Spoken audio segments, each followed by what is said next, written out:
c'est vrai qu'il y a des tempéraments, c'est vrai qu'il y a des ambitions, c'est vrai. Et vous voulez que je vous dise, et en plus elles sont légitimes. Et donc la question, c'est qu'il faut maintenant que l'on établisse un dialogue permanent entre nous. Et je fais confiance à Damien, comme je fais confiance aussi à Gérard et à Christian, pour que vous puissiez bien veiller à ce que j'ai dit tout à l'heure, ce dialogue, ce respect ne se transforme jamais en agression et en division.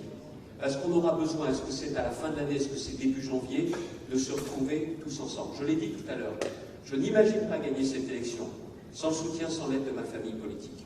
Mais je sais aussi, parce que j'ai quitté le parti voilà quelques années, que je dois faire plus d'efforts que d'autres, que je dois vous montrer que je n'imposerai pas un projet sorti d'un chapeau, et que ce sera aussi en lien avec vous, en lien avec les députés, les sénateurs, les députés européens, les élus locaux, les adhérents.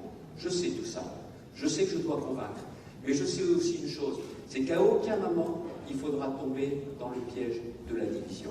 Et qu'en plus, regardons bien les choses, regardez le tempérament des uns et des autres, de Valérie avec son talent, de Michel également avec sa hauteur de vue, la connaissance de Philippe, la détermination d'Éric, et puis aussi de Laurent, oui, de Laurent également. C'est vrai qu'on a eu souvent des différences, mais je n'imagine pas que l'on puisse faire campagne sans Laurent, ou que l'on puisse à nouveau diriger le pays sans des talents comme les siens. Et celui qui ne sait pas travailler en équipe, et qui ne veut pas travailler en équipe, eh bien je vais vous dire, je ne vois pas comment il sera capable de diriger, de relancer la France. Voilà clairement quelle est ma conviction, et je m'y emploierai, et ça, ce sont les engagements que je prends avec vous et devant vous.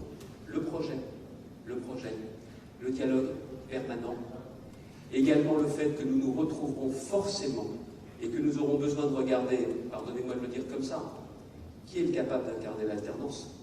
Qui est capable, dans un second tour, de succéder à Emmanuel Macron? Et vous savez bien que c'est déterminant pour vous, c'est vrai.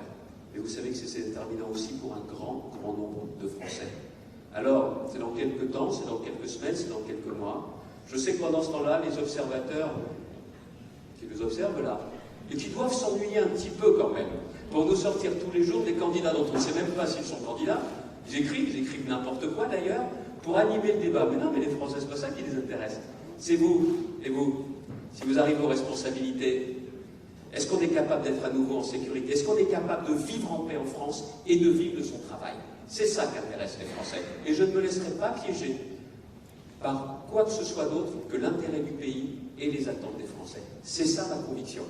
Je sais qu'il y a beaucoup de travail, parce qu'il y a beaucoup de concitoyens qui ne nous écoutent plus, dont il faut pousser la porte pour qu'ils s'intéressent à nouveau à la politique. Mais je suis convaincu que cette élection présidentielle, ce sera un rendez-vous politique extrêmement fort et qu'ils voudront absolument, non seulement sortir du débat Macron-Le Pen, Le Pen-Macron, mais qu'ils veulent aussi changer de président de la République.